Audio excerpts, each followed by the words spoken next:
जय जिनेन्द्र, रेणु जी, श्वेता जी। अभिलाषा जी, रिकॉर्डिंग आपने अभी स्टार्ट कर दी है।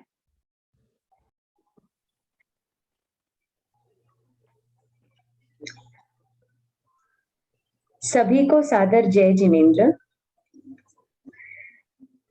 त्रिपदी वंदना के साथ हम आज का ये सेशन शुरू करते हैं। सभी के हाथ आनंद केंद्र पर जुड़े हुए, आंखें कोमलता से बंद। वंदे अरहम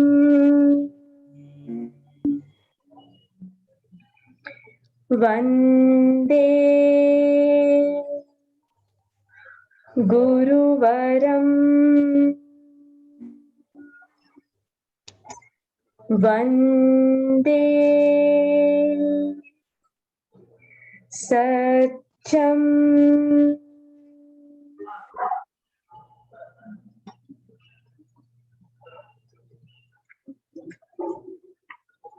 आदरणीय मोदी सर, हमारे साथ जुड़े हुए सभी प्रेक्षा प्रशिक्षक, सभी को सादर जय जिनेन्द्र।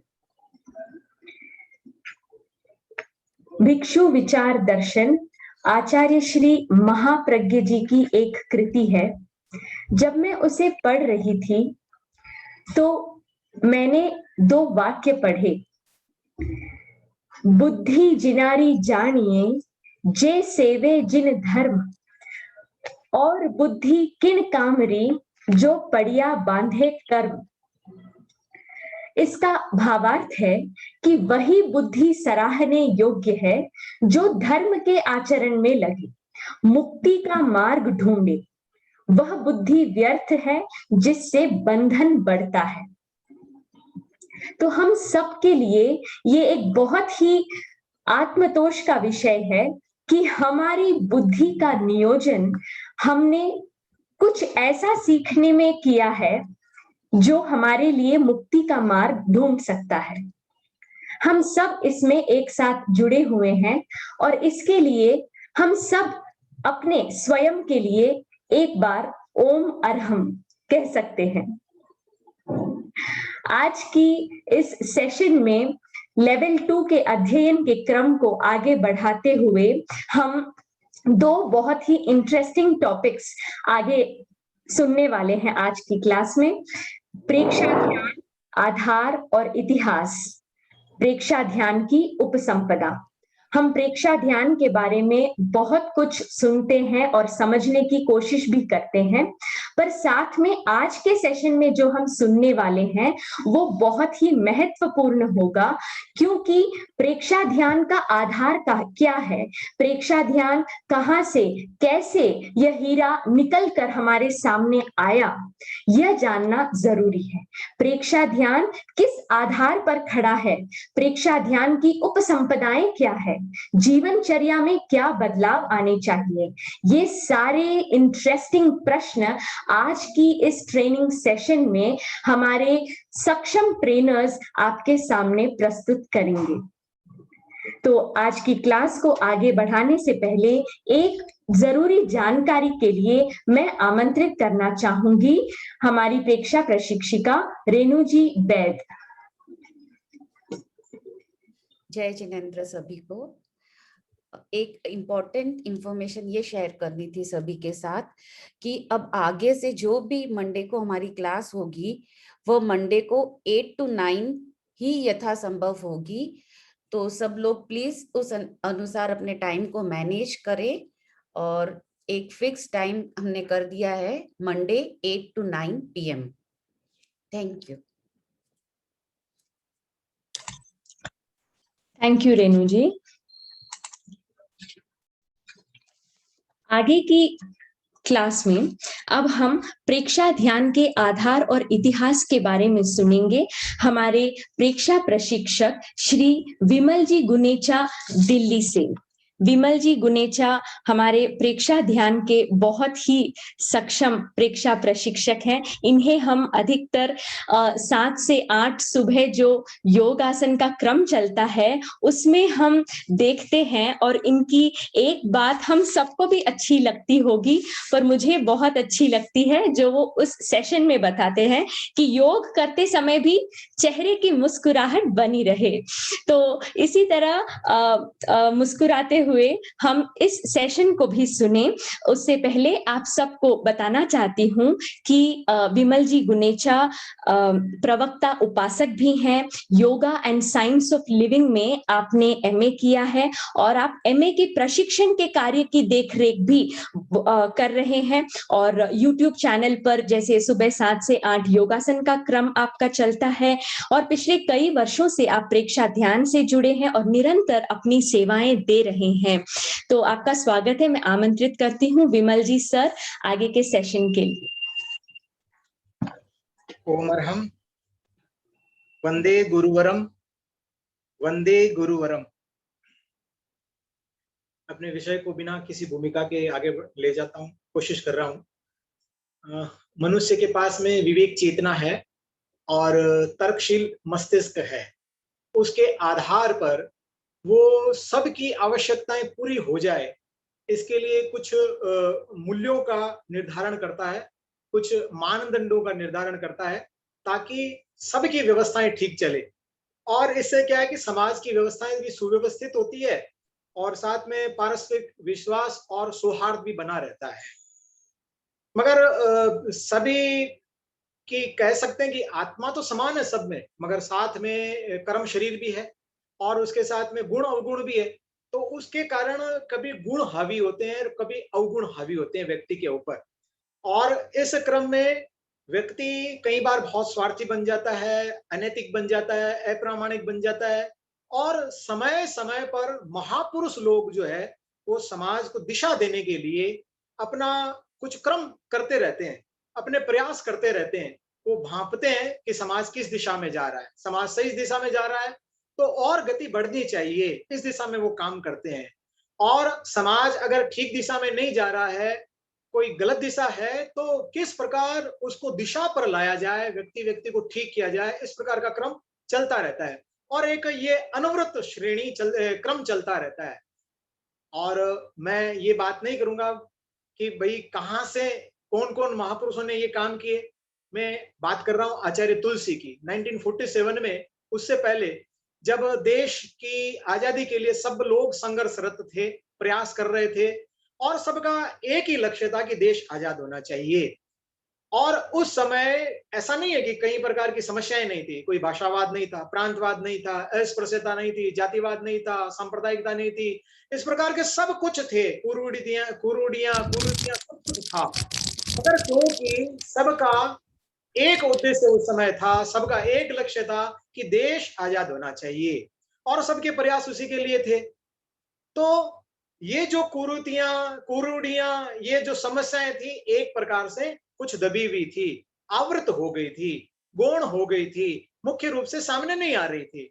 मगर जैसे ही सबके प्रयासों से देश आजाद हुआ तो धीरे धीरे ये समस्याएं फिर आने लगी। भाषावाद, प्रांतवाद, जो कुछ ये समस्याओं के रूप में था, वो सब धीरे धीरे वापस आने लग गया। आचार्य तुलसी भी एक महापुरुष थे, बहुत ही दूरदर्शी व्यक्तित्व था। और महापुरुषों की विशेषता होती है कि समाज किस दिशा में जा रहा है वो भांपते हैं। और उन्होंने देखा कि ये स्थिति अगर बनी रही तो हम फिर से गुलाम हो जाएंगे, क्योंकि गुलामी के कारण भी तो यही होते हैं कि हमारा पतन होता है किसी न किसी प्रकार से, तो हम गुलाम होते हैं, हमारे स्वार्थ हावी होते हैं तो हम गुलाम होते हैं, या इस प्रकार की समस्याएं आती है। तो उन्होंने देखा कि ये तो अगर अनैतिकता इस प्रकार की रही, इस प्रकार की समस्याएं रही, तो मुश्किल है कि हम लगातार अपनी आजादी को भोग सकें, मुश्किल है, गुलाम हो जाएंगे फिर। तो उन्होंने ये एक सोचकर कि व्यक्ति व्यक्ति में नैतिकता आ जाए, नैतिकता का जागरण हो जाए, नैतिकता की चेतना जागृत हो जाए, व्यक्ति व्यक्ति अच्छे बनने के क्रम में आ जाए, तो कुछ एक नियम, कुछ आचार संहिताएं उनके लिए होनी चाहिए। और छोटे छोटे नियम इस प्रकार के होने चाहिए, नाम से स्पष्ट था कि अणुव्रत नाम दिया, छोटे नियम। और उन नियमों को उन्होंने बनाकर और सबके समक्ष बहुत ज्यादा डिटेल में, क्योंकि समय की अल्पता है, डिटेल में नहीं जाऊंगा। उन्होंने यात्रा की, कहते हैं 60,000 किलोमीटर की, हम सब जानते हैं कि यात्रा उन्होंने गरीब की झोंपड़ी से लेकर और राष्ट्रपति भवन तक, इस क्रम में कि व्यक्ति इनको समझे और ग्रहण करे, यानी अणुव्रतों को ग्रहण करे, अणुव्रती बन जाए। ये क्रम चलता रहा। अब जिन्होंने अणुव्रत लिया, ग्रहण किया, उन लोगों में बहुत से लोग अणुव्रती बनकर उसका पालन करते रहे और उन्होंने अपने जीवन को अच्छा बनाया, महान बनाया। मगर अधिकतर लोग नियम तो लिए। अब कई बार महापुरुष जो होते हैं और संदेश देते हैं, तो व्यक्ति भावावेश में आकर या प्रभावित होकर, उनके अभावमंडल से प्रभावित होकर नियम तो ग्रहण करता है, मगर जैसे ही अपने घर जाता है, किचन में जाता है, तो खाने पीने के नियम टूटते हैं, बाजार जाता है तो प्रामाणिकता के नियम टूटते हैं। इस प्रकार का क्रम बनता है। तो जैसे ही स्थितियां बदली व्यक्ति के सामने, उनके नियम टूटने लग गए। तो अधिकतर लोग, कह नहीं सकते अधिकतर, फिर भी बहुत से लोग नियम तोड़ने के क्रम में आ गए। इसी क्रम में एक व्यक्तित्व आचार्य तुलसी को मिला कि आप ठीक है, नियम बहुत अच्छे हैं, ग्रहण करने चाहिए, इसमें कास्ट क्रीड का कोई संबंध, बाधा नहीं आ रही है, हर कोई इसको ग्रहण कर सकता है। क्योंकि मान लो किसी निरपराध व्यक्ति की हत्या नहीं करने का हमने व्रत करना है, तो ये कोई भी धर्म नहीं कहता कि निरपराध व्यक्ति की हत्या करनी चाहिए, तो सब मान्य है। मगर ये गारंटी है क्या, जिनको आप खड़े कर रहे हैं, व्रत दिला रहे हैं, वो जीवन भर इनका पालन करेंगे? जब पालन करेंगे तो निश्चित रूप से परिवर्तन दिखेगा, मगर अगर पालन नहीं करेंगे, ये कौन कह सकता है, गारंटी है क्या? चाहे तुलसी को लगा हाँ कुछ इसमें और अभी जुड़ना चाहिए। और इसके साथ एक चीज और जुड़ी कि हमारी जैन धर्म के अंदर ध्यान का इतना महत्व था, यानी ध्यान का एक प्रकार से जैन धर्म पर्याय समझा जाता था एक समय तक, मगर कालांतर में ध्यान एक प्रकार से विलुप्त हो गया। तो ध्यान की पद्धति विलुप्त हो रही है, क्योंकि इसका आधार जो वो ध्यान रहा था। भगवान महावीर ने 2 दिन से लेकर कितने समय, लंबे समय तक और खड़े रहकर यात्रा ध्यान के क्रम में खड़े रहे, और उन्होंने सत्य को जानने का प्रयास किया, रहस्य को जानने का, जीवन के रहस्य को जानने का प्रयास किया। यानी ध्यान क्या था? उनका आधार था, उनकी साधना का आधार था, और वही विलुप्त हो रहा है, कालांतर में वही विलुप्त हो रहा है। तो दोनों चीजें जब उनको लगे कि हाँ इस कुछ परिवर्तन होना चाहिए, तो 1962 में एक बार की बात है, आचार्य महाप्रज्ञ को उन्होंने कहा, महाप्रज्ञ जी को कहा कि ध्यान के संबंध में हमने कुछ करना चाहिए। और इधर आचार्य महाप्रज्ञ को भी एक प्रकार से निमित्त मिल गया।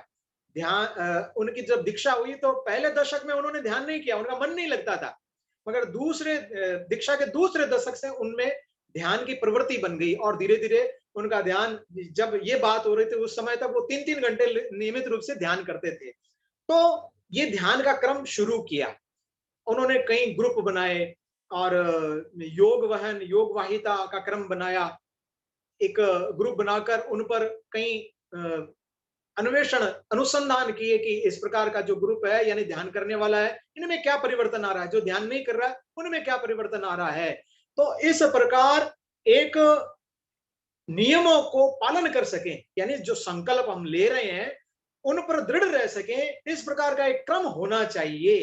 तो इसके लिए ये अणुव्रत के साथ में, यानी अणुव्रत हो गया सिद्धांतिक पक्ष, नियमों का पक्ष, सिद्धांत का पक्ष, मगर साथ में ये प्रायोगिक पक्ष, ताकि जो संकल्प लिया है वो टूटे नहीं, इस प्रकार का क्रम बन जाए कि वो संकल्प नीचे तक चला जाए, ये जो है सबकॉन्शियस माइंड तक चला जाए, वहां तक चला जाए, तो वहां की शक्ति भी लगेगी और वो नियम जो है जीवन भर हमारे लिए पालन के क्रम में आएगा। तो ये प्रेक्षा ध्यान जो है इस प्रकार, यानी ध्यान की पद्धति जो है इस प्रकार हमारे सामने आई।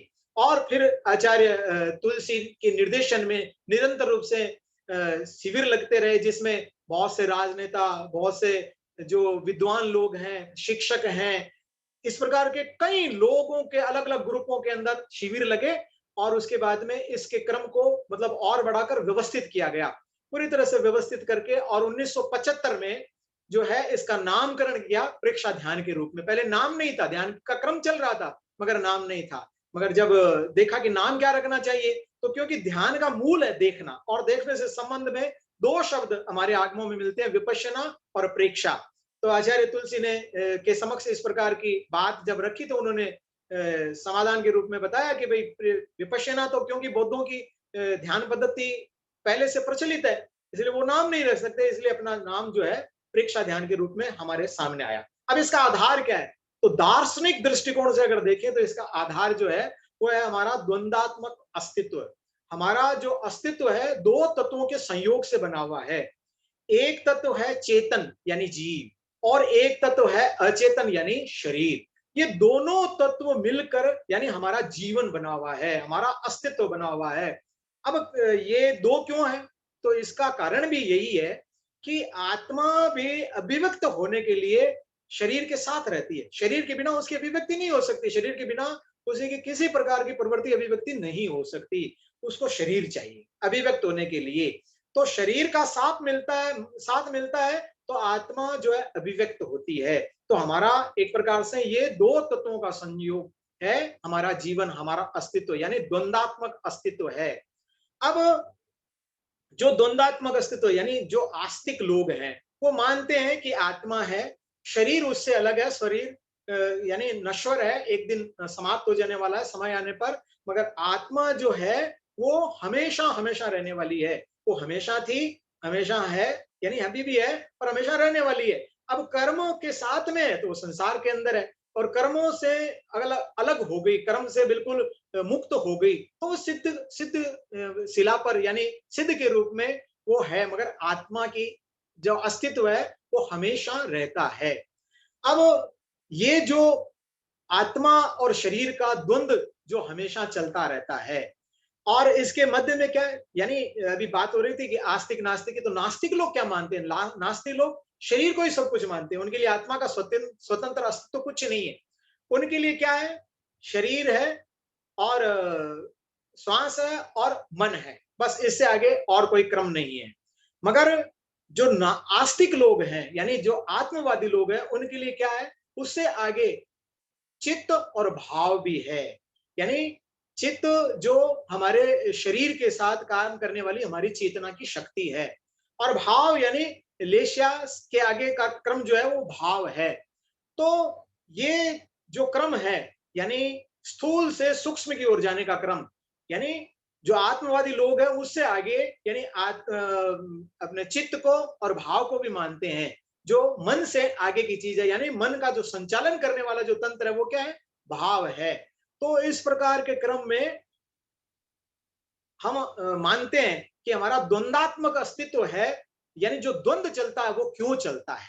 तो ये इसलिए चलता है कि बीच में कर्म शरीर है, ये हमारे सूक्ष्म शरीर यानी जो तेजस शरीर, जो प्राण का शरीर है, इसके बीच में एक और है अध्यवसाय और कर्म का शरीर। कर्म का शरीर यानी कषाय का वलय हमारी आत्मा को आवृत किए हुए है। वैसे तो शासक जो है वो चेतना है, मगर क्योंकि वलय उसको आवृत किया हुआ है, उसको ढका हुआ है, इसलिए वो अपनी शक्ति के साथ बाहर नहीं आ पाता।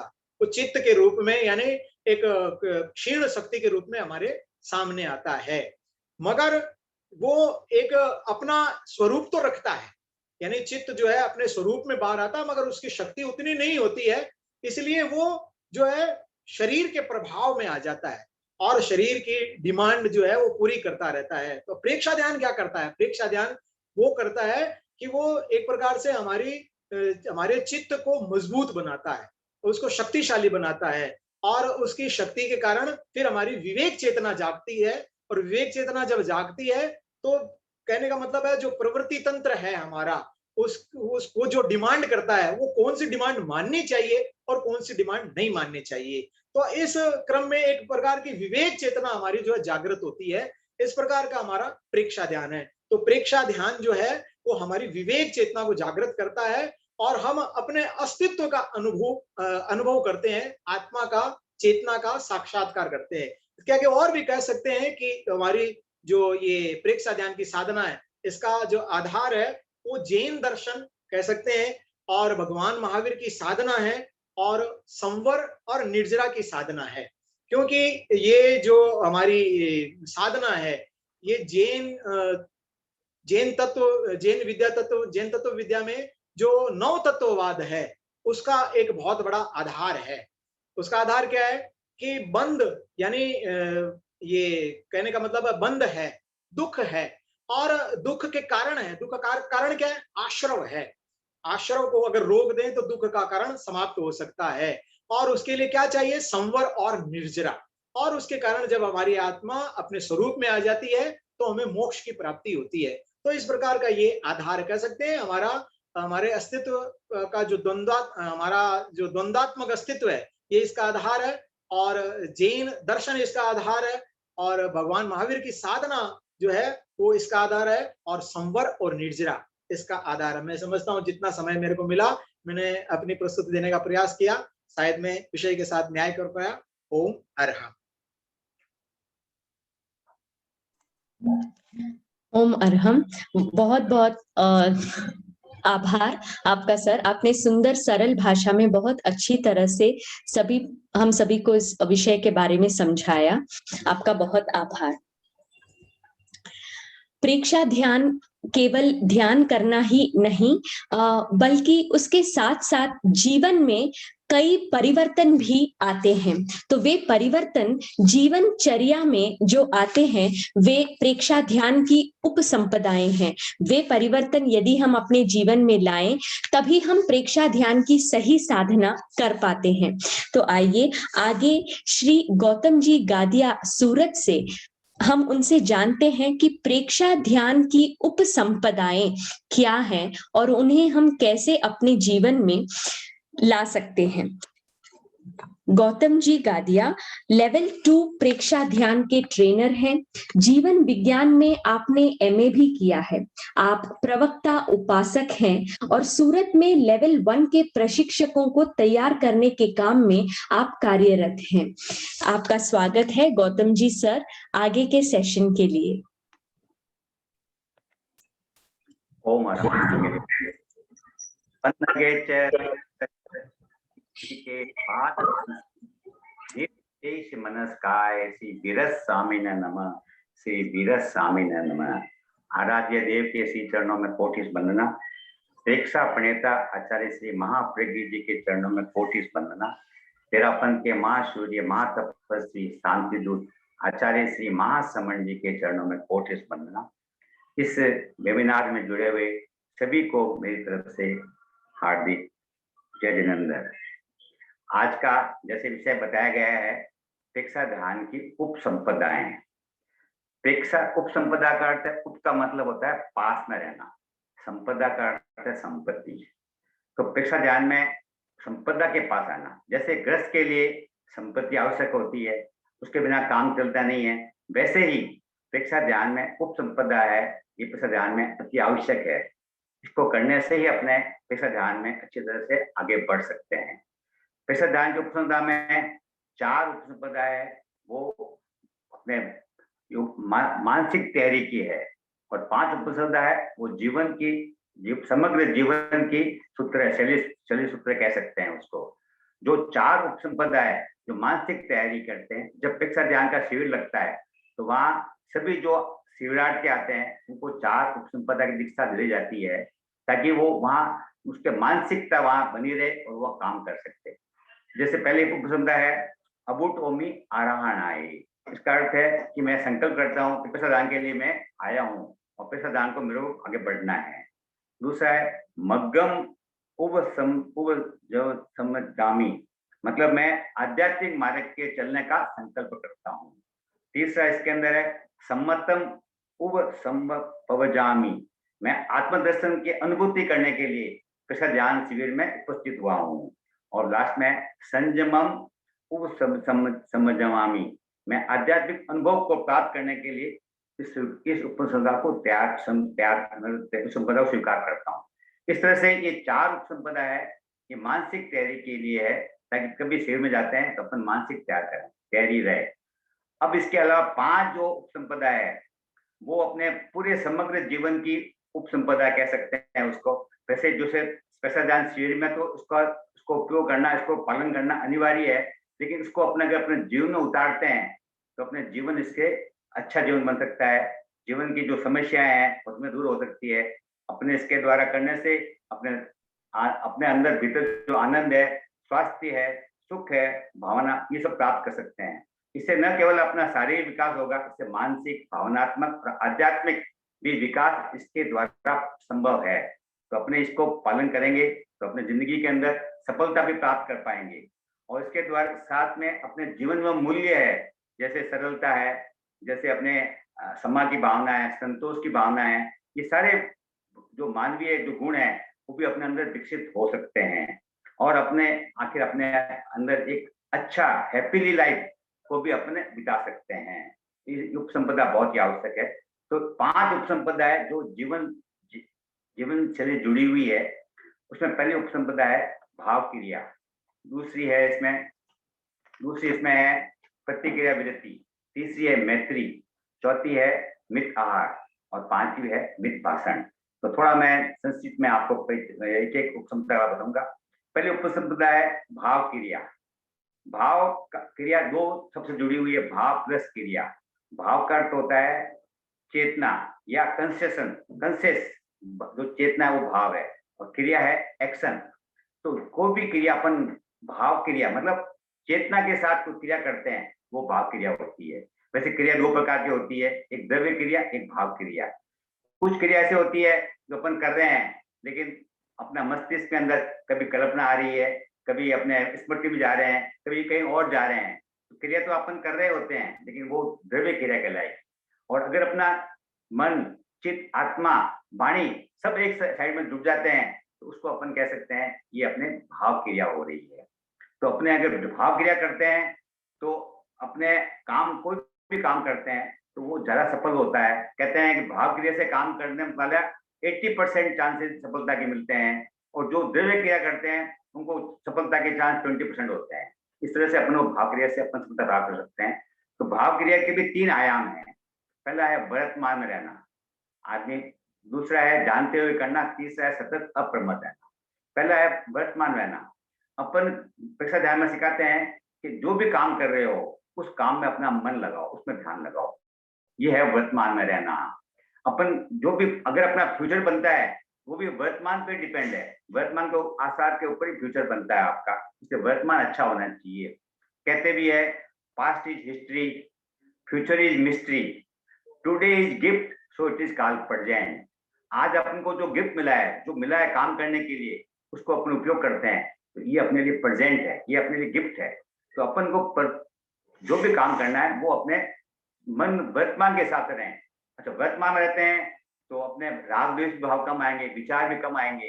राग द्वेष कम होगा तो अपने कर्मों का बंधन भी नहीं होगा। जैसे बताया है अभी संवर निद्रा, तो अपने संवर निद्रा जब कब होता है, जब अपने राग और द्वेष होते हैं। जब ये नहीं होंगे, राग द्वेष कम होंगे तो अपने कर्म निद्रा भी होगा, आध्यात्मिक फायदा भी होगा, इससे काम भी अच्छा होगा इससे। इसलिए अपने वर्तमान रहते हैं। वर्तमान रहने का मतलब ये नहीं है कि आप पास्ट नहीं सोचें, आप फ्यूचर कल्पना नहीं करें। इसमें यह है कि जो भी काम कर रहे हैं, जैसे आप स्मृति कर रहे हैं तो केवल स्मृति में ध्यान दें। अगर आप कल्पना कर रहे हैं, कोई योजना बना रहे हैं तो केवल योजना में ध्यान करें। मतलब जो भी काम कर रहे हैं वो उसी काम में अपना मन लगाएं, उसी काम में तन लगाएं, उसी में सब कुछ लगाएं। ये है भाव क्रिया। दूसरा है आयाम, इसका है जानते हुए करना। आप कोई भी कार्य कर रहे हैं, अगर जानते हुए काम करते हैं तो काम अच्छा होगा, जल्दी पूरा होगा। और जैसे अपन खाना खा रहे हैं और अपन ध्यान अगर खाने के अंदर ही है तो अपनी जो पाचन जो तंत्र है वो अच्छा काम करेगा। जब अच्छा काम करेगा तो अच्छे पौष्टिक पदार्थ मिलेंगे आपको। पौष्टिक पदार्थ मिलेंगे तो आपका शरीर स्वस्थ रहेगा। शरीर स्वस्थ रहेगा, बीमारी नहीं आएगी आपको, आप कई तरह के रोगों से मुक्त हो जाओगे। तो अपन काम जो भी कर रहे हैं उसके अंदर जानते हुए कर रहे हैं। जब चल रहे हैं अपन तो चलने में ध्यान रखें, कहीं ठोकर नहीं लग जाए, कल कोई जीव हिंसा नहीं हो जाए। तो ऐसी जो भी कार्य कर रहे हैं, अपन काम कर रहे हैं, पढ़ रहे हैं तो पढ़ने में ध्यान दें, खेल रहे हैं तो जो भी काम कर रहे हैं उसमें पूरा ध्यान दें। ये है जानते हुए करना। तीसरा है सतत अप्रमत्त रहना।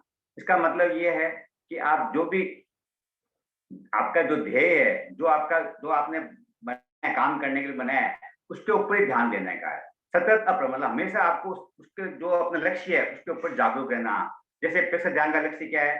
चित्त शुद्धि। अपनी चेतना के अंदर जो कर्म लगे कर्म हटे। तो अपना अगर ध्यान वही रहता है कि मेरे को चित्त शुद्धि करना है, चित्त शुद्धि ध्यान बनाएंगे तो आप अच्छी चित्त शुद्धि होगी। अब पैसा ध्यान दूसरा जो है वो है अपने अंदर भीतर जो भी अपने अंदर जो है वो उसको बाहर निकालना। मतलब आपके अंदर जो अच्छा है उसको बाहर निकालना, मतलब वो है दूसरा है। तो अपने अंदर जो भी शक्ति है, अंदर की भीतर की शक्ति है, उस शक्ति को जागृत करना, उस शक्ति जागृत करना, ये भी आपका है सतत अप्रमत्त रहना। तो आपको अपने कोई भी काम करना है, सतत अप्रमत्त रहना है। भगवान महावीर स्वामी ने गौतम स्वामी को क्या कहा था कि गौतम स्वामी कहा था संयम गोयम नो पमाए, गौतम तुम एक क्षण मात्र के लिए प्रमाद मत करो, एक क्षण को बेकार मत करो, सतत जागृत रहो। ये भगवान महावीर स्वामी गौतम स्वामी ने कहा था। और ये भी कहा है कि क्षणम जाने पंडित, जो क्षण को जानता है वो पंडित है, जो क्षण का उपयोग करता है वो आगे बढ़ता है। इसलिए अपन को सतत अप्रमत्त रहना है, सतत जागरूक रहना है। जो जागरूक रहता है उसका स्वास्थ्य भी अच्छा रहेगा, बीमारी भी नहीं आएगी और उसके हमेशा हमेशा प्रसन्नता रहेगी उसको। इसलिए अपन को आगे बढ़ना है, प्रसन्नता प्राप्त करनी है तो अपन को भाव क्रिया में रहना पड़ेगा। और भाव क्रिया के 3 ही आयाम बताए मैंने आपको। दूसरा जो महत्वपूर्ण सूत्र है वो है अपना प्रतिक्रिया वृत्ति। प्रतिक्रिया का अर्थ क्या है? प्रतिक्रिया का अर्थ है रिएक्शन और वृत्ति का अर्थ है फ्रीडम। मतलब आप प्रतिक्रिया से विरत होना, प्रतिक्रिया से फ्रीडम होना, उसको अलग करना।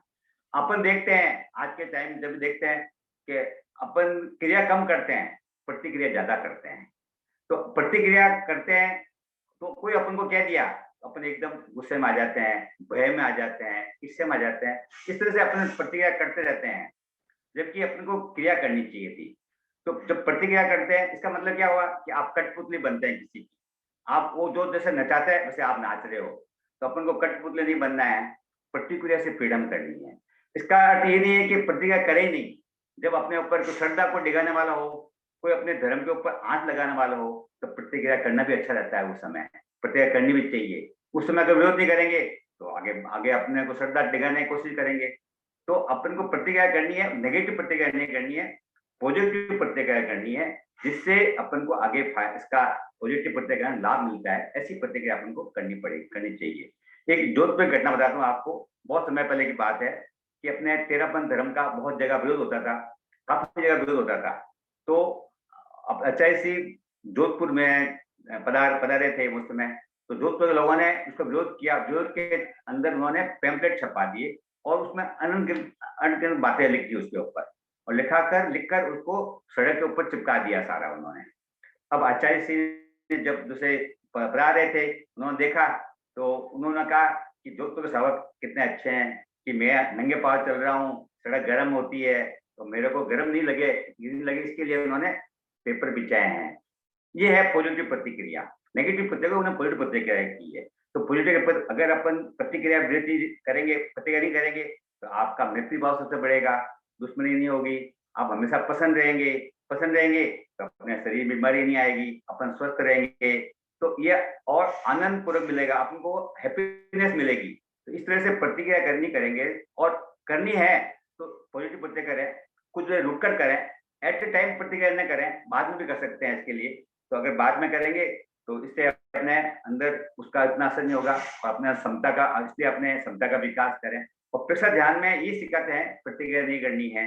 अगर अपन दीर्घ श्वास प्रयोग करते हैं, ज्योति के अंदर सफेद रंग का प्रयोग का अगर ध्यान करते हैं, तो इस तरह से करने से अपन में प्रतिक्रिया नहीं होगी और अपन कुछ समय के लिए मौन भी रह सकते हैं। तो ये छोटी बातें प्रेक्षक ध्यान के अंदर है, प्रतिक्रिया वृत्ति। तीसरा है मैत्री। मैत्री बहुत ही इंपॉर्टेंट चीज है। क्या है कि मैत्री का अर्थ सीमित नहीं है। मैत्री यह है, इसका मतलब है आत्मोपम्य भाव। जैसे मेरी आत्मा है, जैसे मेरे को जीना अच्छा लगता है, मेरे को कष्ट अच्छा नहीं लगता है, वैसे सभी जीव जीना चाहते हैं। सभी जीव को कष्ट नहीं चाहते हैं कि हमको कष्ट दे रहे हैं। जैसे मेरे को तकलीफ होती है वैसे सबको तकलीफ होती है। ये भाव अगर अपने आ जाते हैं तो अपने मैत्री भाव का विकास हो जाता है। तो अपने मैत्री भाव को विकास करना है। मैत्री भाव विकास करते हैं तो अपने अंदर भीतर में शत्रुता के भाव नहीं होते हैं, और शत्रुता होती भाव होते हैं तो अपने अंदर जो भी होता है असंतुलन, दिमाग में असंतुलन होता है, मानसिक असंतुलन होता है, उसके कर्मों का बंधन तो होता ही है। इसके साथ में अपने रोज की जो है वो भी नुकसान होता है, उसके अंदर शरीर का नुकसान होता है।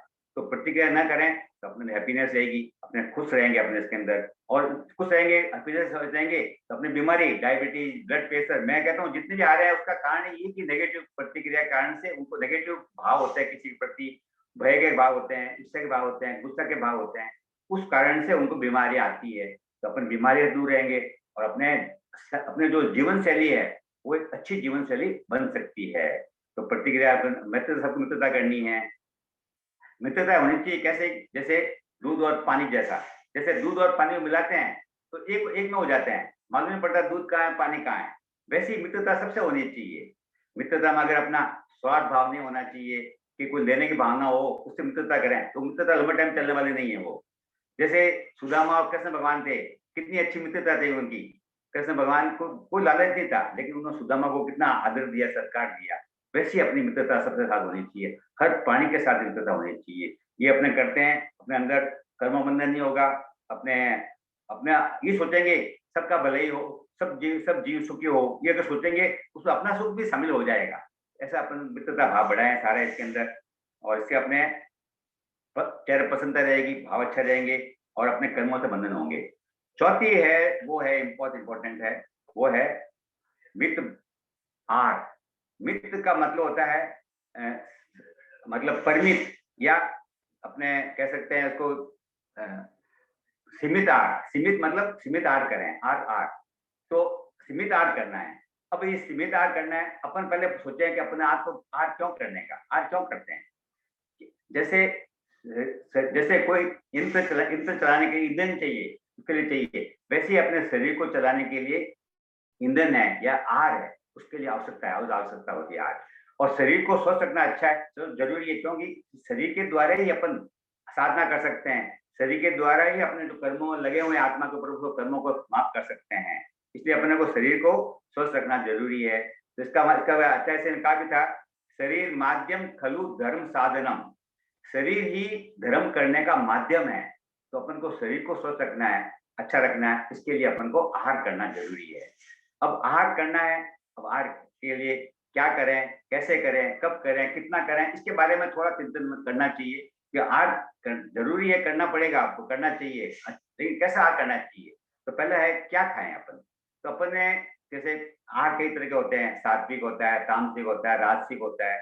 तो अपने को कौन सा आहार करना चाहिए, जिस आहार से अपने शरीर अपना हल्का रहे, साधना में आगे बढ़ सकते हैं, वैसा आहार होना चाहिए। वो कहते हैं सात्विक आहार, जो सुपाच्य हो, अच्छी तरह हजम करने वाला हो, वैसा आहार अपन करते हैं तो अपना शरीर भी सुपाच्य रहेगा, शरीर भी अच्छा रहेगा।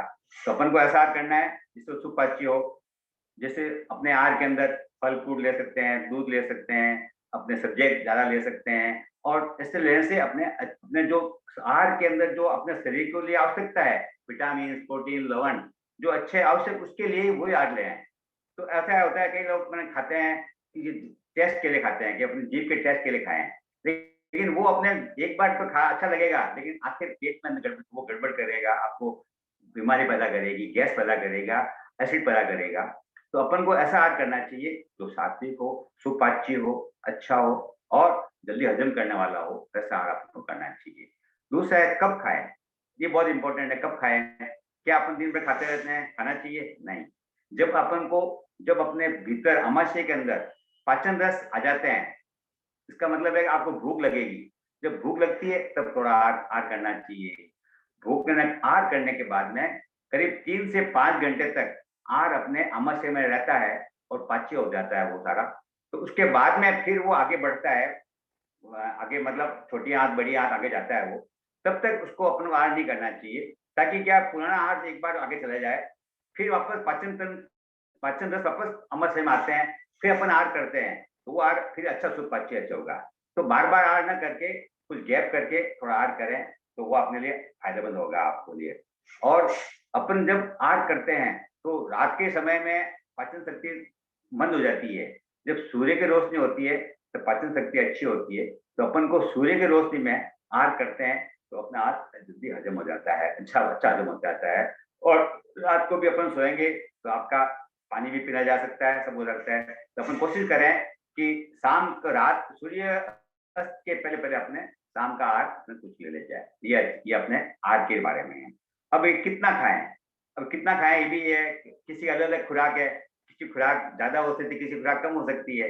तो ये कहा गया है कि जितनी आपकी खुराक है, जितनी आपकी इच्छा है, उसका 50% आप आहार लें, 25% पानी के लिए रखें और 25% हवा के लिए रखें। ऐसा आपको कई जगह आयुर्वेद में लिखा हुआ, कई जगह किताब कई जगह लिखा हुआ है इस तरह से। तो अपन अगर जैसे पेट में आमाशय भी एक मिक्सी है जहाँ पूरा खाना पिसता जाता है, जैसे मिक्सी होती है उसमें अगर पूरा भर दिया जाए और फिर मिक्सी चलाते हैं तो क्या होगा, पूरा उसमें सही ढंग से पिसा नहीं जाएगा। उसमें अगर कुछ 50% वो पढ़ते हैं, 20% पानी पढ़ते हैं, 20% खाली रखते हैं, फिर चलाते हैं मिक्सी, बहुत अच्छी तरह से आज उसके अंदर मिक्सी में अच्छी तरह से हो जाता है, घुल जाता है। वैसे ही अपने आमाशय के अंदर वो अपना पूरा नहीं खाए, कुछ कम खाएं भूख से, जितनी, ताकि क्या है कि आपकी जो पाचन रस जो पेट में आए हैं आपके, वो पाचन रस पूरी तरह से काम उपयुक्त आ जाए, प्रयोग आ जाए। अगर आपका आहार ज्यादा लिया आपने, तो वो आहार क्या है, पचेगा नहीं, पाचन तंत्र, पाचन तंत्र खत्म हो जाता है तो पचेगा नहीं, फिर क्या करेगा, वो गैस बनेगी, कब्जे रहेगी, बीमारी पैदा करेगी। इसलिए कहते हैं कि भोजन से कुछ, आपको भूख से कुछ कम आहार लिया जाए तो आपके लिए बहुत बेनिफिशियल हो सकता है। और फिर इसके बाद में कैसे खाएं, ये भी बहुत इंपॉर्टेंट है कि कैसे खाएं। जब खाना बैठे हैं तब एकदम शांत मन से, पसंद मन से, मुद्रा से अपन को खाना खाना चाहिए। अगर अपन भाव क्रिया के साथ पसंदता से अगर कोई आहार लेते हैं तो उस आहार का भी शरीर में अच्छा उपयोग होता है, अच्छी पाचन जो रस है उसके अंदर अच्छे पाचन रस मिलते हैं आपको। जब आप काम कर रहे हैं तो केवल ध्यान, खाने में ध्यान दें उस समय कि मैं खाना ही खा रहा हूँ बस। एक एक कवा को टेस्ट करते हुए ना उसमें ले रहे हैं तो उसका आपको जो लार है जो मुंह के अंदर, वो भी अच्छी तरह से मिक्स होगी उसके अंदर। चबा चबा के खाएंगे तो भी अपने लार अच्छी जाएगी, और वो जो लार अच्छी जाएगी पाचन तंत्र भी अच्छी तरह से काम करेगा।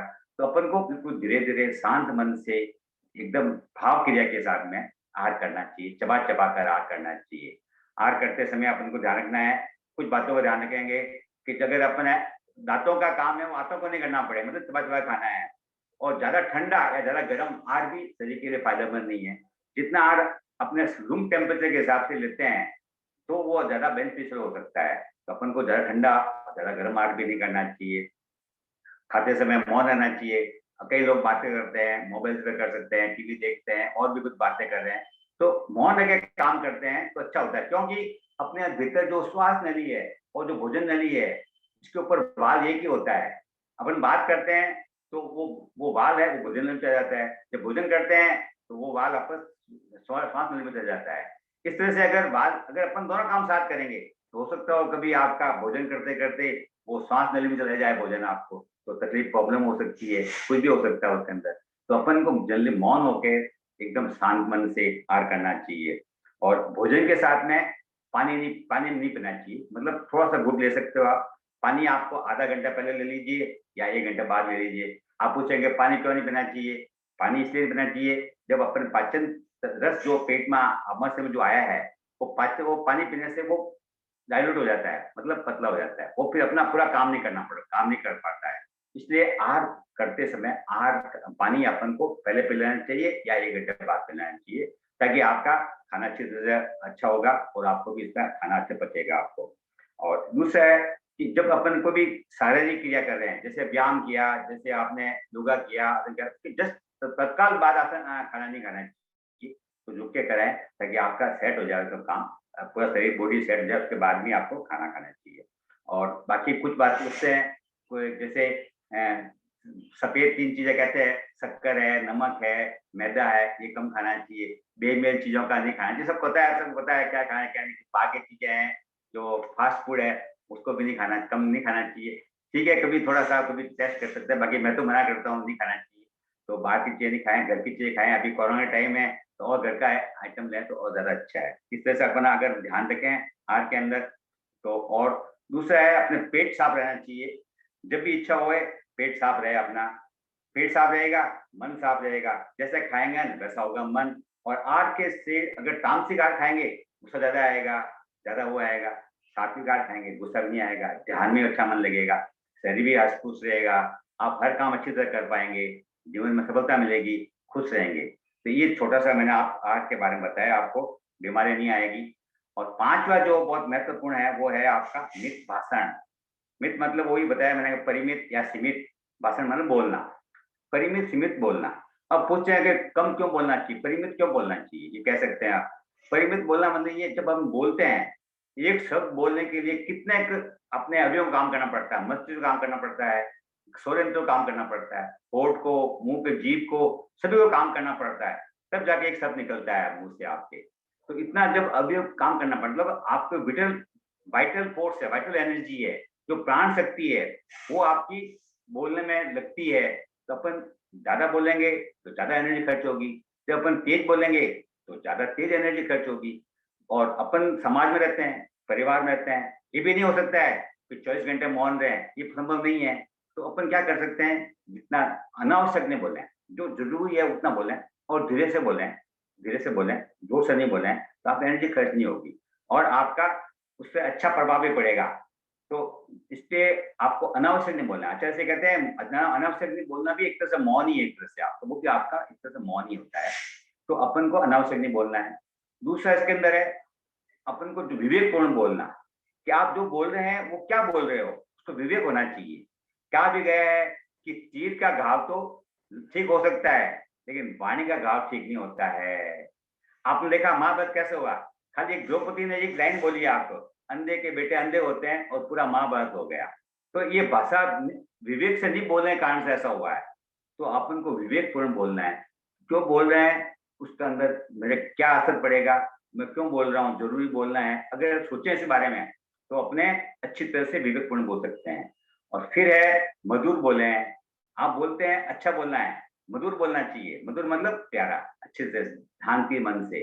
कहते हैं कि अगर कौवा है, कोयल है, कोयल है वो कौं कौं करते हैं, कौवा कौं कौं करता है उसको दूर भगा लेते हैं, और कोयल होती है अच्छी होती है उसको पास में बिठाते हैं। ये क्यों कारण है, कि जो वो मधुर बोलता है कोयल उस पास आते हैं। और जो ज्यादा बोलता है उसको भी लोग पसंद नहीं करते हैं, ये तो बहुत ज्यादा बोलते हैं, एनर्जी भी खर्च होती है और उसको लोग सुनते भी नहीं है। जैसे एक हार है गले में पहनते हैं, क्यों, आवाज नहीं करता है। और जो घुंघरू है वो पैरों में पहनते हैं तो बहुत ज्यादा बोलते हैं। तो ज्यादा बोलने वाले का ये है, उसको लोग वैल्यू कम देते हैं। और जो मधुर बोलते हैं, कम बोलते हैं, उनकी लोग अदब करते हैं, उनकी वैल्यू ज्यादा होती है। तो अपन को भी अब जिंदगी में अपने जितना मधुर बोले, अनावश्यक नहीं बोले, प्रेम से बोले, विवेकपूर्ण बोले, तो अपने आगे अच्छे बढ़ सकते हैं। इसके बाद में जो महत्वपूर्ण जो है वाणी के लिए है वो सत्य बोले हैं। ये भी बहुत जरूरी है। बार बार अपन कोई बात करें सत्य बोले। कहते हैं सत्य बोलने वाले का संघर्ष करना पड़ सकता है, उसको तकलीफ आ सकती है, लेकिन आखिर विजय सत्य की भी होती है। सत्य में जयते। तो अपन को ज्यादा सत्य बोलने की कोशिश करनी चाहिए, क्योंकि झूठ, अपन को अगर कोई चीज जानकारी नहीं हो तो आप मौन रह सकते हैं, नहीं बोलेंगे कोई बात नहीं, लेकिन आप असत्य बोलने का प्रयास न करें, बात को घुमाने का प्रयास न करें। अगर ऐसा करते हैं तो अपने जो मिथ भाषण है, जो उसके बारे में जब मैं बता रहा हूँ आपको कि मिथ भाषण अपनी जिंदगी और जीवन में अपना गा सकते हैं, अपन कर सकते हैं। तो ये अपने जीवन के अंदर बहुत जरूरी है। और कभी कभी टाइम मिले तो वो काम जरूर करें। एक तो मौन कभी कभी अभ्यास करें, थोड़ी देर मौन का अभ्यास भी कर सकते हैं, दिन में आधा घंटा 1 घंटा कभी कर सकते हैं। जितने बड़े बड़े महापुरुष हुए हैं, महात्मा गांधी कह दो, आचार्य महाप्रज्ञ जी कह दो, ये हमेशा मौन करते थे और मौन में उनका चिंतन ऐसा अच्छा हो जाता था, फिर वो बात करते तो बहुत विवेक ठोस बात करते थे। तो अपन को कभी कभी मौन का अभ्यास भी करना चाहिए। और कभी कभी उपवास नहीं कर सकते हैं, कभी कभी लंघन भी करना चाहिए, पेट करने भी अच्छा होता है, पेट को भी आराम देना चाहिए। ये 2 बात अगर अपन नियंत्रण करते हैं तो अपने अच्छी तरह से अपना हो सकता है। ठीक है, अब ज्यादा समय हो रहा है, समय ज्यादा ले लिया मैंने, तो आगे मैं नहीं कर सकता हूँ। मेरा यही है कि जो प्रेक्षा ध्यान की जो उपसंपदा है वो पूरे जीवन शैली की है, पूरा जीवन उससे अच्छा हो सकता है, पूरा जीवन आपका आनंदमय, स्वस्थमय और हसमुख मतलब सुखमय व्यतीत हो सकता है। अपन ये जीवन शैली को अपनाएं तो अपन प्रेक्षा ध्यान के आगे बढ़ेंगे और अपने दैनिक जीवन में भी आगे बढ़ेंगे और सफलता को प्राप्त करेंगे। तो मैं अंत में आपका सभी का आभार प्रदर्शन करता हूँ, मेरे को मौका दिया, सभी के प्रति आभार। और जो सुनते हैं और मेरे से कोई गलती हो गई बोलने में, उसके लिए मैं क्षमा प्रार्थी हूँ। ओम अरहम, ओम अरहम, ओम अरहम।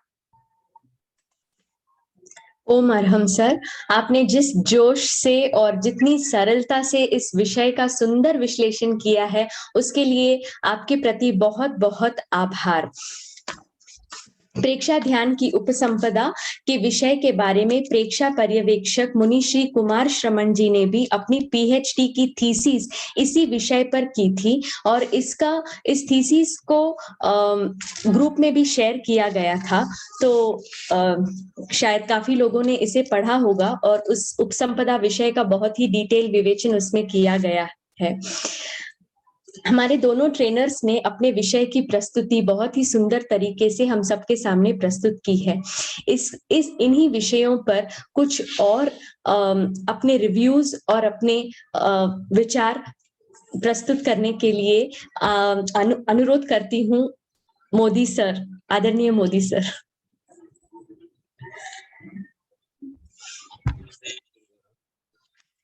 वंदे गुरुवरम, वंदे गुरुवरम। गुरुदेव के पावन चरणों में सादर सबकी वंदना।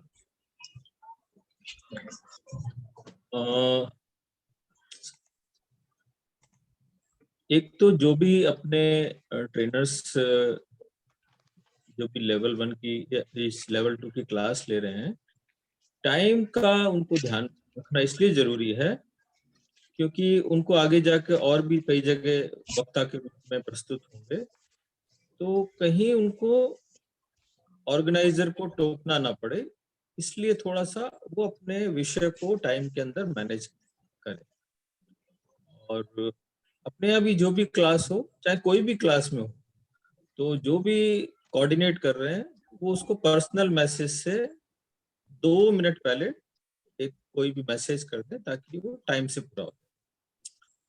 और एक बात, जनरल बात है सभी के लिए, मेरे लिए भी है, कि विषय की प्रस्तुति करते समय बहुत जल्दी जल्दी नहीं बोलना चाहिए, उसमें थोड़ा ठहराव होना चाहिए।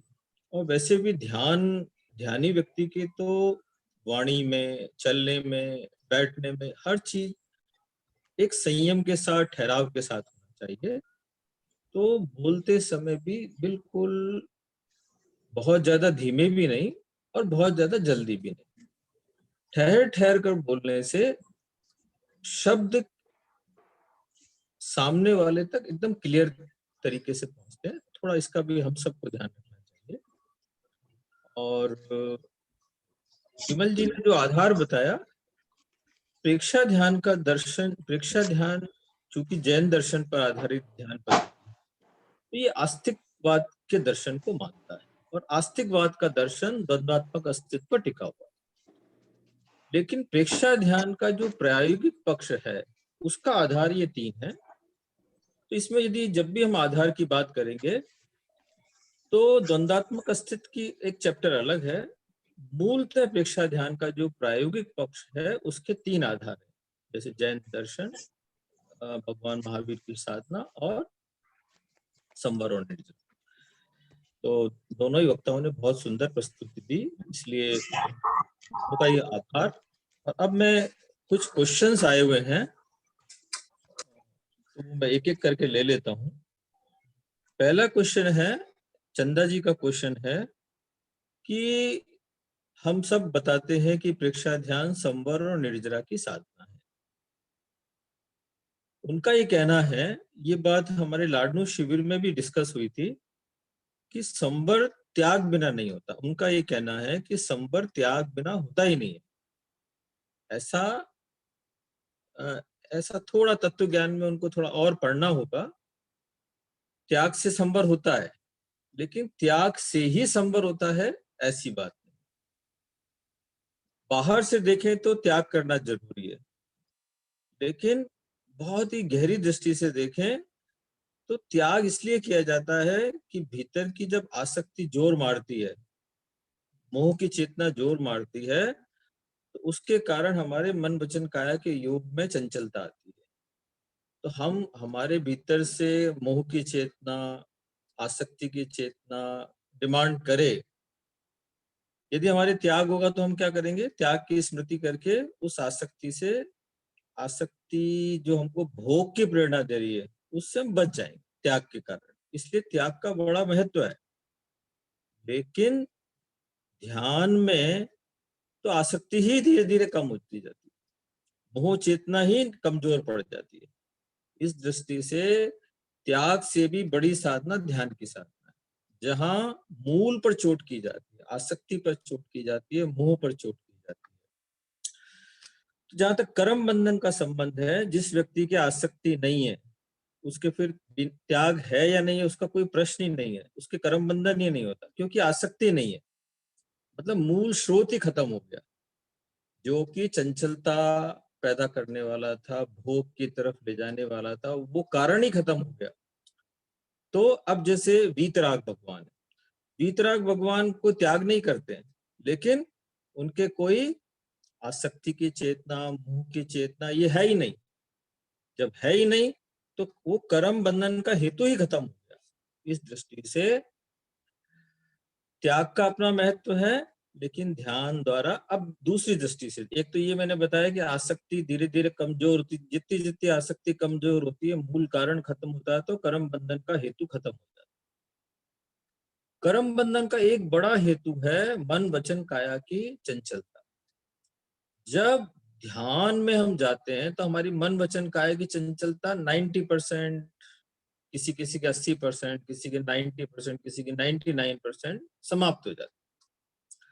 वाणी बिल्कुल शरीर से वो स्थिर है, एकदम बिल्कुल हलन चलन नहीं है, वाणी से मौन है। मन की सूक्ष्म चंचलता हो सकती है। तो जब तीनों योग स्थिर हैं, उनका संयम हो चुका है, ऐसी स्थिति में क्या है, ऐसी स्थिति में भी कर्मों का बंधन काफी मात्रा में रुक जाता है। तो ये भी संपर्क की मतलब, क्योंकि आश्रव के लिए मतलब कर्म बंधन के लिए योग का होना भी बहुत जरूरी है। जब योग सध गए, संयम हो गया, तो ऐसी दृष्टि में भी संपर्क सध जाता है। इस दृष्टि से हम मान सकते हैं मन वचन काया का संयम के कारण संपर्क की साधना फलित हुई। आसक्ति की चेतना धीरे धीरे खत्म होती जा रही है, मोह की चेतना कमजोर हो रही है। इस दृष्टि से भी हमारे संपर्क की साधना बढ़ती जा रही है। और त्याग तो एक तरीके से हमने, त्याग तो क्या हुआ, हमने एक निश्चित समय के लिए, उतने समय तक, उसमें भी पूरा संवर नहीं सदा है। अब आपके क्या है, आपने कोई चीज का त्याग किया, भीतर से आपके मन में बहुत सारी लालसा उठती जा रही है, लेकिन आप त्याग के कारण खा नहीं रहे हैं, ठीक है, लेकिन उसमें क्या है, संयम तो हो रहा है, लेकिन भीतर भीतर आपके क्या है, मानसिक जो भोग की आसक्ति है वो नहीं मिटी अभी। तो उसमें जितना मेरे हिसाब से संवर नहीं होगा, जितना ध्यानी व्यक्ति के होगा जिसकी आसक्ति कम हो चुकी है। तो हम इसमें भी माने कि ध्यान संवर के साथ।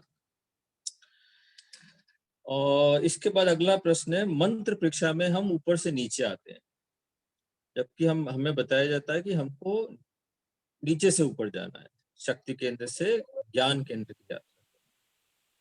मंत्र परीक्षा में जब भी प्रयोग कराए जाते हैं, तो हमने नमो अरंताणं का जैसे प्रयोग यहाँ किया, नमो सिद्धाणं किया, तो लास्ट में आप मंत्र परीक्षा के प्रयोग में भी देखेंगे तो अंत में ज्योति केंद्र परीक्षा जरूर कराया जाता है। और आप भी यदि घर पर करें, मंत्र परीक्षा का कोई प्रयोग करें जिसमें आप ऊपर से नीचे आ रहे हैं, तो अंत में आप ज्योति केंद्र परीक्षा जरूर करें। तो वो वाला पॉइंट खत्म हो जाएगा कि जिसमें हम ऊपर से नीचे आ रहे हैं, क्योंकि हमने लास्ट संपन्नता हमने ऊपर के केंद्र पर की। और मुझे नहीं मालूम, मैं शायद पिछले 1-2 लेक्चर में था नहीं किसी कारण से, तो इनका किसी का प्रश्न है कि आत्मा का एक, वो शायद ये बेंगलोर से पुष्पा जी गन्ना का प्रश्न है कि आत्मा का एक प्रदेश कर्म शरीर को भेद कर बाहर आता। आत्मा का प्रदेश तो बाहर आता नहीं, ये किसी ने बताया तो गलत बताया। आत्मा का प्रदेश बाहर नहीं आता है, हमारे चेतना निरंतर स्पंदित हो रही है। तो चेतना के स्पंदन जब आगे बढ़ते हैं तो उसको कषाय के वलय को पार करना होता है। तो अब कषाय के वलय को पार करना है, तो यदि कषाय के वलय को उसने पूरी तरह से नहीं भेदा, तो उसमें कषाय की मिलावट हो जाएगी। यदि चेतना के स्पंदन ने कषाय के वलय को पूरा हटाकर अपने आप को बचा लिया कषाय से, तो जो चेतना के स्पंदन वो बाहर आएंगे वो क्या होंगे, बिल्कुल निर्मल, शुद्ध और कषाय रहित हो पाएंगे, जैसा कि ध्यान में होता है।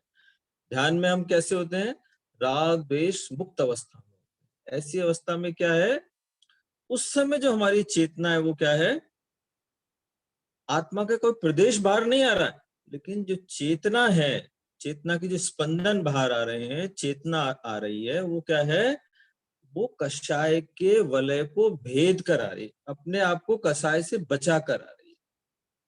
इस दृष्टि से वो आत्मा का प्रदेश बाहर नहीं आता। और फिर भी आपको नहीं समझ आए तो दोबारा प्रश्न कर सकते। तेजस शरीर किससे जुड़ा हो, किससे जुदा है, ये शायद अगले बार में YouTube पे कोई प्रश्न आया था। तेजस शरीर औदारिक शरीर से भी अलग है और कर्म शरीर से भी अलग है और आत्मा से भी अलग। ये सब चारों चीजें अलग अलग है। आत्मा अलग है, कर्म शरीर अलग है, तेजस शरीर अलग है, औदारिक शरीर अलग। ये तीनों शरीर आत्मा के साथ जुड़े हुए हैं और इस तीनों शरीर के कारण ही हमारा अस्तित्व है। संसारिक अस्तित्व में ये तीन शरीर चाहिए। कर्म शरीर और तेजस शरीर तो हमेशा ही साथ रहते हैं। औदारिक शरीर मृत्यु के समय छूटता है, अगला जन्म की जैसे ही जन्म होता है वैसे ही औदारिक शरीर का निर्माण चालू होता है।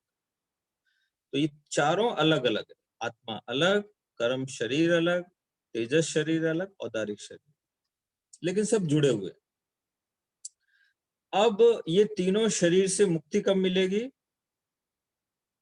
एक शरीर से हमें क्षणिक मुक्ति मिलती है। औदारिक शरीर से हमको क्षणिक मुक्ति कब मिलती है? जब इस शरीर की मृत्यु होती है। एक बार औदारिक शरीर छूटता है लेकिन अगले जन्म में वापस जाता है। लेकिन तेजस शरीर और कार्बन शरीर से भी मुक्ति कब मिलेगी? जब हम मोक्ष की तरफ बढ़ेंगे आगे। जिस अंतिम भाव में हमको मोक्ष जाना है उस समय तेजस शरीर और कार्बन शरीर भी छूट जाए। और इन्होंने एक डायग्राम की बात की, मुझे नहीं मालूम कौन सा डायग्राम है। उस डायग्राम में आत्मा पूछ रहे हैं, तो वो डायग्राम आप क्वेश्चन के साथ शेयर करें कि कौन से डायग्राम में आप आत्मा की बात पूछ रहे हैं।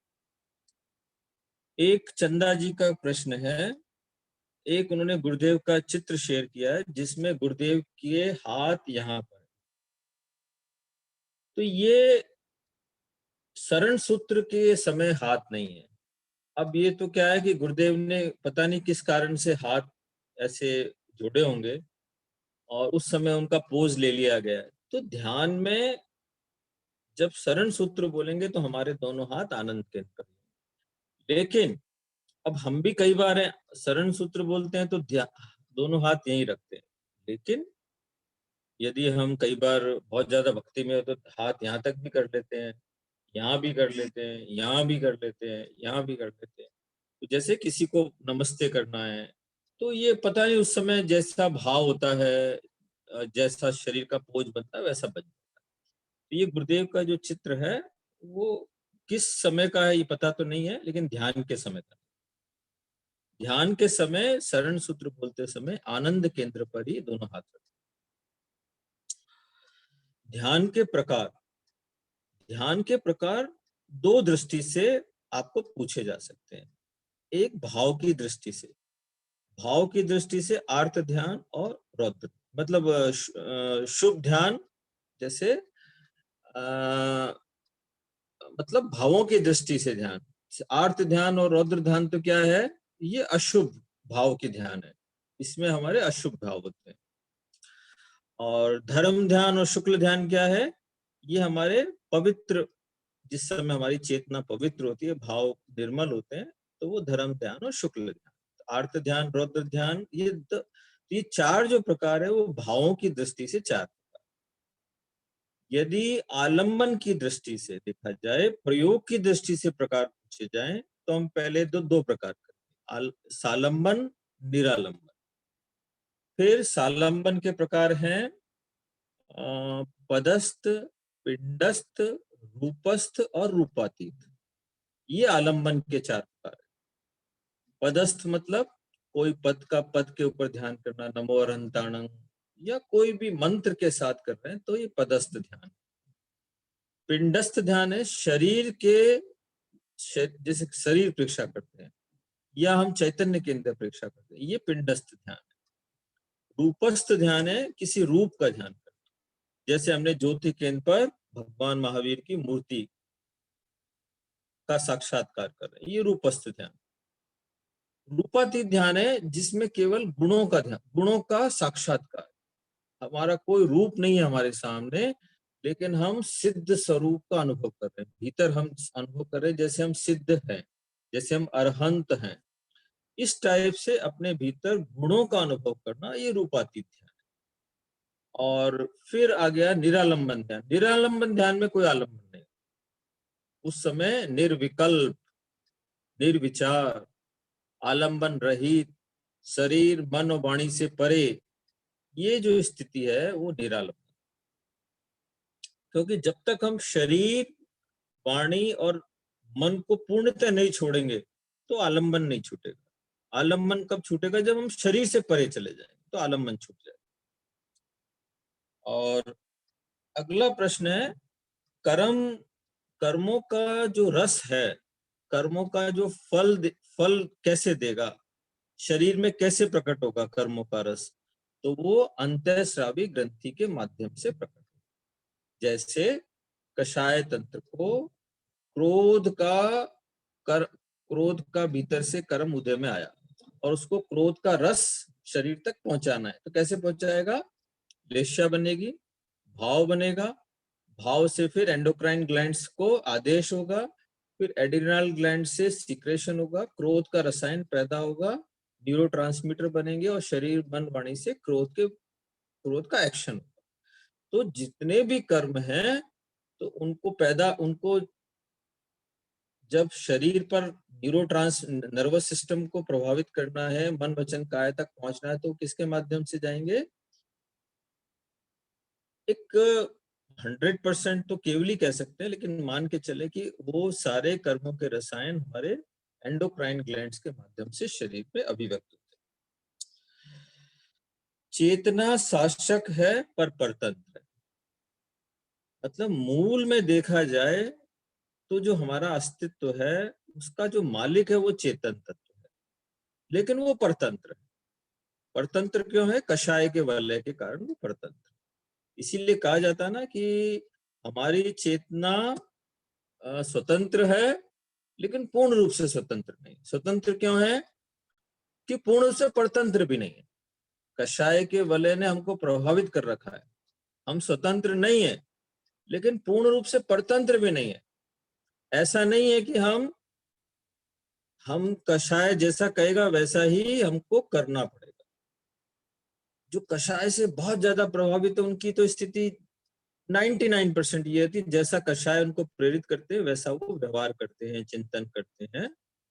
लेकिन जो ध्यान में आगे बढ़ जाते हैं, अध्यात्म में आगे बढ़ जाते हैं, उनकी जो विवेक चेतना जग जाती है, चेतना निर्मल हो जाती है, ऐसी स्थिति में वो फिर कषाय तंत्र से उनकी परतंत्रता कम होती जाती है। जितनी जितनी चेतना की निर्मलता होगी, जितनी जितनी चेतना की शक्ति बढ़ेगी, विवेक चेतना बढ़ेगी, उतना उतना कषाय तंत्र का जो प्रभाव था वो कम होता जाएगा। तो जब ध्यान की स्थिति में जब हम धीरे धीरे राग द्वेष मुक्त अवस्था में लंबे समय तक रहने का अभ्यास करते हैं तो उससे क्या होता है? धीरे धीरे कषाय तंत्र कमजोर होता है।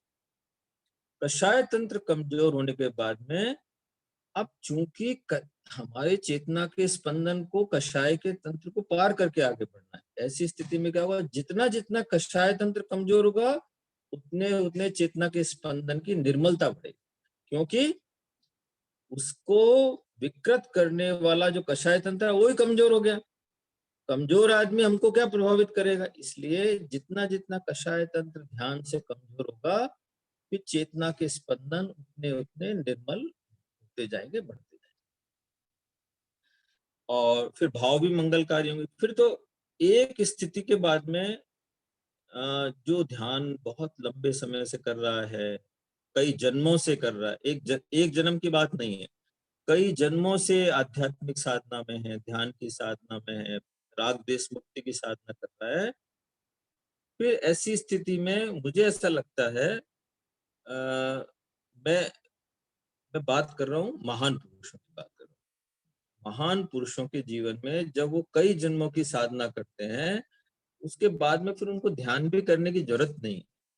ध्यान करने की जरूरत इसलिए नहीं है क्योंकि उनका ज्ञाता दृष्टा भाव इतना स्पष्ट है, इतना सघन है कि वो चलते, खाते, पीते, बात करते, हर कार्य करते समय भीतर से सजग है, ज्ञाता दृष्टा भाव में।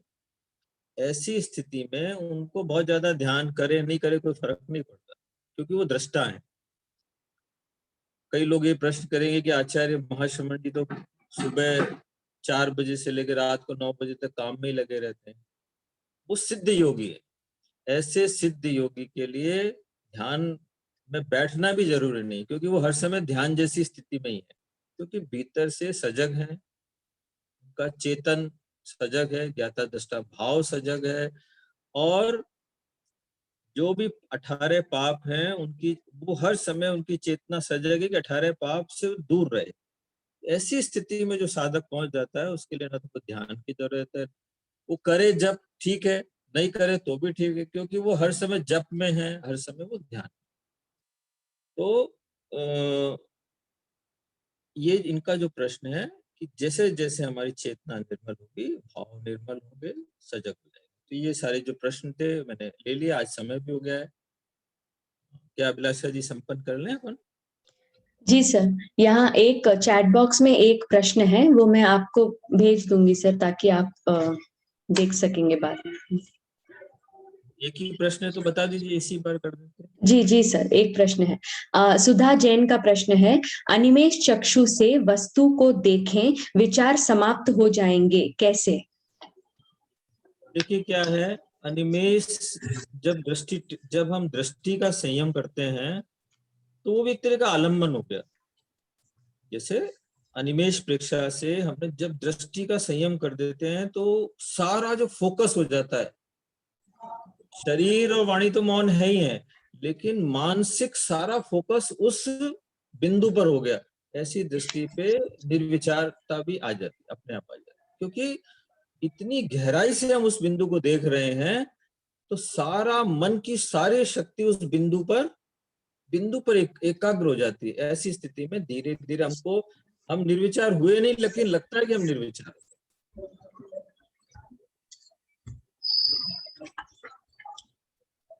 जी सर, और कोई प्रश्न नहीं है, आप क्लास संपन्न कराइए। सभी के हाथ जोड़े हुए पूज्य गुरुदेव के प्रति कृतज्ञता ज्ञापित करेंगे। कृतज्ञोस्मि, हम सब पूज्य गुरुदेव के प्रति आभारी। कृतज्ञोस्मि, हम सब पूज्य गुरुदेव के प्रति आभारी।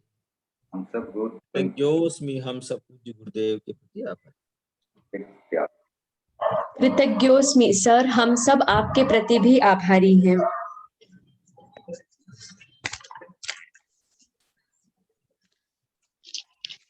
ओम अरहम। क्लास संपन्न हो गई है।